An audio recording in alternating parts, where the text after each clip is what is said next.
اب ام المومنین سیدہ زینب بنت جہش رضی اللہ عنہا کے حالات و واقعات سناتی ہوں۔ آپ کا نام برہ تھا، والد کا نام جہش اور والدہ کا نام امیمہ تھا، جو عبد المطلب کی صاحبزادی تھی۔ اس طرح سیدہ زینب نبی صلی اللہ علیہ وسلم کی سگی پھوپھی کی بیٹی تھی۔ امیمہ عبداللہ کی حقیقی بہن اور رسول اللہ صلی اللہ علیہ وسلم کی پھوپھی تھی۔ سیدہ زینب رضی اللہ عنہا اسلام اور ہجرت کے اعتبار سے السابقون الاولون میں شامل ہے۔ یہ بات واضح طور پر معلوم نہیں ہو سکی کہ آپ کی والدہ امیمہ نے اسلام قبول کیا تھا یا نہیں۔ ایک روایت کے مطابق اسلام قبول کیا تھا، لیکن دوسری روایت میں یہ ہے کہ نہیں کیا تھا۔ زینب رضی اللہ عنہا کا نام برہ تھا۔ رسول اللہ صلی اللہ علیہ وسلم نے تبدیل کر کے زینب رکھا۔ نبی صلی اللہ علیہ وسلم کے نکاح میں آنے سے پہلے آپ کے منہ بولے بیٹے آزاد کردہ غلام سیدنا زید بن حارثہ کے نکاح میں تھی۔ نبی صلی اللہ علیہ وسلم کی پھوپھی ذات بہن بھی تھی۔ عرب کا دستور یہ تھا کہ آزاد کردہ غلاموں کو اپنے لیے شرم کا باعث سمجھتے تھے، اس لیے آپ صلی اللہ علیہ وسلم نے جب اپنے آزاد کردہ غلام زید بن حارثہ کا پیغام زینب رضی اللہ عنہا کو بھیجا تو سیدہ زینب اور ان کے بھائی نے صاف انکار کر دیا۔ اس پر قرآن حکیم کی یہ آیت نازل ہوئی: کسی مومن مرد اور مومن عورت کو یہ حق نہیں ہے کہ جب اللہ اور اس کا رسول کسی معاملے کا فیصلہ کر دے تو ان کے لیے اپنے معاملے میں کوئی اختیار باقی رکھ لیے، اور جو کوئی اللہ تعالیٰ اور اس کے رسول صلی اللہ علیہ وسلم کی نافرمانی کرے وہ بڑی واضح گمراہی میں جا پڑا۔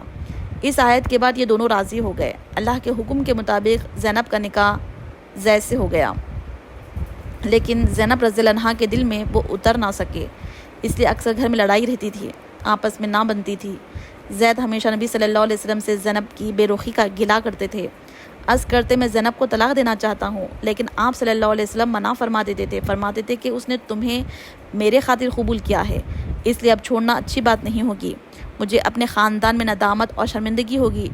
یہ سن کر زید چپ ہو جاتے، مگر یہ جھگڑا ختم نہ ہوا، تب انہوں نے طلاق دے دی۔ تب رسول اللہ صلی اللہ علیہ وسلم نے سوچا زینب رضی اللہ عنہا کی دل جوئی اس طرح ممکن ہے کہ میں خود ان سے نکاح کر لوں، لیکن جاہلوں اور منافقوں سے آپ کو یہ اندیشہ تھا، لوگ یہ طعنہ دیں گے کہ اپنے منہ بولے بیٹے کی بیوی کو گھر رکھ لیا ہے، یعنی اس سے نکاح کر لیا، حالانکہ لے پالک کسی طرح بھی بیٹے کے حکم میں شامل نہیں۔ عرب میں مدت سے ایک برا دستور چلا رہا تھا کہ اگر کسی کو منہ بولا بیٹا بنا لیتے تو اس کی طلاق یافتہ بیوی سے نکاح کرنے کو حد درجہ برا خیال کرتے تھے۔ اللہ تعالیٰ نے چاہا اس بری رسم کو نبی صلی اللہ علیہ وسلم کے فعل اور عمل سے ختم کر دے، چنانچہ آپ صلی اللہ علیہ وسلم کو بذریعہ وحی اطلاع دی گئی زید کے طلاق دینے کے بعد زینب آپ کے نکاح میں آئیں گی، تاکہ لوگوں کو معلوم ہو جائے کہ منہ بولے بیٹے کی بیوی کا وہ حکم نہیں جو حقیقی بیٹے کی بیوی کا ہے۔ آخر زید نے ایک دن آپ صلی اللہ علیہ وسلم کو بتایا کہ اس نے تنگ آ کر زینب کو طلاق دے دی ہے۔ یہ سن کر آپ صلی اللہ علیہ وسلم خاموش ہو گئے۔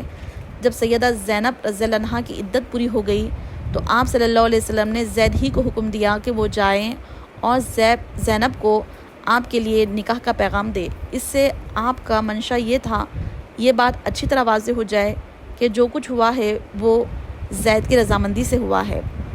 زید رضی اللہ عنہ آپ کا پیغام لے کر زینب کے گھر گئے اور دروازے کی طرف پشت کر کے کھڑے ہو گئے۔ اگرچہ ابھی تک پردے کا حکم نہیں نازل ہوا تھا، ان کا اپنا بیان یہ ہے کہ میرے دل میں سیدہ زینب رضی اللہ عنہا کی عظمت بیٹھ گئی، کیونکہ رسول اللہ صلی اللہ علیہ وسلم بذات خود ان سے نکاح کرنا چاہتے تھے، یہ ان کا تقویٰ تھا۔ انہوں نے کہا اے زینب تمہیں بشارت ہو، مجھے رسول اللہ صلی اللہ علیہ وسلم نے تمہاری طرف بھیجا ہے، میں آپ صلی اللہ علیہ وسلم کی طرف سے نکاح کا پیغام لایا ہوں۔ اس پر زینب نے جواب دیا کہ میں اس وقت تک کچھ نہیں کہہ سکتی جب تک کہ میں اپنے رب سے مشورہ نہ کر لوں، مطلب یہ تھا کہ استخارہ نہ کر لوں، پھر بتاؤں گی۔ چنانچہ زینب رضی اللہ عنہا اسی وقت اٹھی اور نماز کے لیے گھر میں جو جگہ بنا رکھی تھی وہاں جا کر استخارہ کیا۔ ادھر اللہ تعالیٰ نے وحی نازل فرمائی، ہم نے آپ کا نکاح آسمان پر کر دیا ہے۔ آپ صلی اللہ علیہ وسلم کے ذریعے سے یہ اطلاع سیدہ زینب رضی اللہ عنہا کو دی گئی۔ آپ صلی اللہ علیہ وسلم اسی وقت سجدے میں گر کر اللہ تعالیٰ کا شکر ادا کیا۔ اس کی اطلاع کے بعد آپ صلی اللہ علیہ وسلم ان کے گھر میں داخل ہوئے اور فرمایا تمہارا نام کیا ہے؟ زینب رضی اللہ عنہا نے فرمایا کہ برہ ہے۔ آپ نے برہ کے بجائے زینب نام تجویز فرمایا۔ اس نکاح کا ہونا تھا کہ منافقین باتیں بنانے لگے، وہ تو ایسے موقعوں کی تاڑ میں رہتے تھے، چنانچہ کہنے لگے پیغمبر ایک طرف تو کہتے ہیں کہ بیٹوں کی بیویاں سے نکاح کرنا حرام ہے اور دوسری طرف خود اپنے بیٹے کی عورت سے نکاح کر لیا۔ حق تعالیٰ و شانہ تعالیٰ نے ان بد باطنوں کے رد میں آیت خاتم النبیین نازل فرمائی، محمد صلی اللہ علیہ وسلم تمہارے مردوں میں سے کسی کے باپ نہیں ہیں، لیکن وہ اللہ کے رسول اور خاتم النبیین ہیں، اور اللہ تعالیٰ ہر چیز کا خوب علم رکھنے والا ہے۔ اللہ تعالیٰ کی طرف سے اس وضاحت کے بعد ان منافقوں کے منہ بند ہو گئے۔ سیدہ زینب رضی اللہ عنہا کا نکاح مدینہ میں 3 ہجری میں ہوا۔ ایک روایت 4 ہجری کی بھی ہے، بعض حضرات نے 5 ہجری بھی لکھا ہے۔ نبی صلی اللہ علیہ وسلم نے نکاح کے بعد ولیمے کا بھی اہتمام کیا۔ سیدنا انس رضی اللہ عنہ فرماتے ہیں کہ رسول اللہ صلی اللہ علیہ وسلم نے کسی بیوی کے ولیمے میں اس قدر اہتمام سے کام نہیں لیا جتنا سیدہ زینب رضی اللہ عنہا کے ولیمے میں فرمایا۔ ایک بکری کو ذبح فرمایا، لوگوں کو دعوت ولیمہ دی، انہیں پیٹ بھر کر گوشت اور روٹی کھلائی، لوگ کھا کر چلے گئے، لیکن کچھ لوگ بیٹھے باتوں میں لگے رہے۔ آپ صلی اللہ علیہ وسلم نے زبان سے تو انہیں کچھ بھی نہیں کہا، لیکن وہاں سے اٹھ کھڑے ہوئے تاکہ وہ سمجھ جائے۔ سیدہ عائشہ رضی اللہ عنہا کے حجرے میں تشریف لے گئے، انہوں نے آپ صلی اللہ علیہ وسلم کو مبارکباد دی، پھر تمام ازواج مطہرات کے حجروں میں تشریف لے گئے، سب کو سلام کیا، سب نے آپ کو مبارکباد دی، بالآخر وہ لوگ بھی اٹھ کر چلے گئے۔ ان کے اس قدر تاخیر سے جانے پر آیت حجاب نازل ہوئی۔ اس آیت کے نزول کے بعد آپ صلی اللہ علیہ وسلم نے دروازے پر پردہ لٹکایا، لوگوں کو گھر کے اندر جانے کی اجازت سے ممانعت ہو گئی۔ سیدہ کے نکاح کی چند خصوصیات بھی سن لیں۔ جاہلیت کی یہ رسم کہ متبنہ حقیقی بیٹے کا حکم رکھتا ہے مٹ گئی، اسلام مساوات کا نشاندار ظاہر ہوا، آزاد کردہ غلام اور آقا کا فرق ختم ہو گیا۔ اس نکاح میں پردے کا حکم نازل ہوا، نکاح کے لیے وحی آئی، یہ نکاح آسمانوں پر ہوا۔ سورہ احزاب کی آیت 37 سیدہ زینب رضی اللہ عنہا کے بارے میں نازل ہوئی۔ اس بنا پر سیدہ زینب رضی اللہ عنہا دوسری بیویوں پر فخر کیا کرتی تھی کہ تمہارے نکاح تو تمہارے گھر والے زمین پر کیے ہیں، جبکہ میرا نکاح میرے رب نے 7 آسمانوں کے اوپر کیا ہے۔ صدیقہ کائنات سیدہ عائشہ رضی اللہ عنہا نے خود فرمایا کہ میں نے اس سے زیادہ کسی عورت کو دیندار اور اللہ سے ڈرنے والا، سچ بولنے والا نہیں پایا، ان سے زیادہ صلہ رحمی کرنے والا، صدقہ خیرات کرنے والا کسی کو نہیں پایا۔ وہ محنت کر کے صدقہ کرتی تھی تاکہ اللہ کا قرب حاصل ہو۔ آپ صلی اللہ علیہ وسلم نے بھی سیدہ زینب رضی اللہ عنہا کی بہت خاطرداری فرماتے تھے، ان کی صفات کا لحاظ فرماتے تھے۔ ایک روز آپ صلی اللہ علیہ وسلم نے ارشاد فرمایا تھا کہ تم میں سے سب سے جلد وہ مرے گا جس کا ہاتھ تم میں سے سب سے زیادہ لمبا ہوگا۔ آپ کا اشارہ سخاوت کی طرف تھا، لیکن ازواج مطہرات نے ظاہری معنی مراد لیے اور اپنے بازوؤں کو ناپنا شروع کر دیا۔ لیکن جب سب سے پہلے سیدہ زینب رضی اللہ عنہا کا انتقال ہوا، تب آپ صلی اللہ علیہ وسلم کے الفاظ کا مطلب سمجھ میں آیا، کیونکہ وہ اپنے ہاتھ سے کما کر خیرات کیا کرتی تھی، اپنا کفن بھی زندگی میں ہی تیار کر لیا تھا۔ آپ رضی اللہ عنہا کا انتقال 20 ہجری میں ہوا۔ اس وقت آپ رضی اللہ عنہا کی عمر 53 سال تھی۔ سیدنا عمر فاروق رضی اللہ عنہ کی خلافت کا زمانہ تھا۔ سیدنا عمر رضی اللہ عنہ نے نماز جنازہ پڑھائی۔ نماز جنازے کے بعد ازواج مطہرات سے دریافت کیا کہ ان کی خبر میں تدفین کے لیے کون داخل ہوگا۔ انہوں نے جواب دیا کہ وہ لوگ جو زندگی میں ان کے پاس آتے تھے وہی خبر میں اتارے۔ چنانچہ سیدہ اسامہ بن زید، سیدنا محمد بن عبداللہ بن جہش اور عبداللہ بن ابی بن جہش اور محمد بن طلحہ نے انہیں خبر میں اتارا۔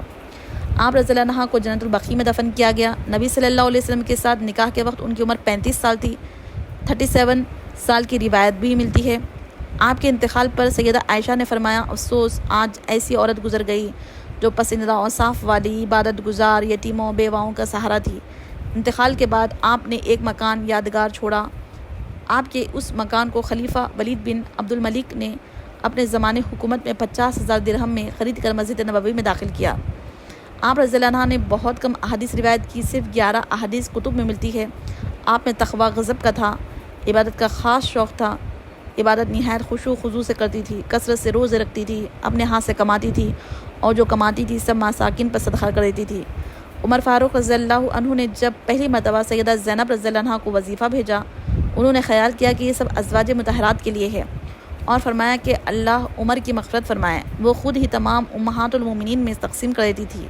اس پر لوگوں نے بتایا کہ یہ سب آپ کا ہے۔ سیدہ زینب نے فرمایا، سبحان اللہ، پھر میں اپنے اس مال کے درمیان میں ایک کپڑے کا پردہ ڈال دیا، پھر مال لانے والے کو فرمایا اس کو یہاں ڈال دو اور اس پر ایک کپڑا ڈال دو، پھر فرمایا اب کپڑے کے نیچے ہاتھ ڈال کر جتنا ہاتھ میں آئے وہ لوگوں میں تقسیم کرتے جائے۔ اس طرح کپڑے کے نیچے سے مٹھی بھر بھر کر مال لوگوں میں تقسیم کر دیا۔ سیدہ عائشہ فرماتی ہے کہ میں نے کوئی عورت زینب سے زیادہ دیندار، پرہیزگار، سچی اور سخی نہیں دیکھی۔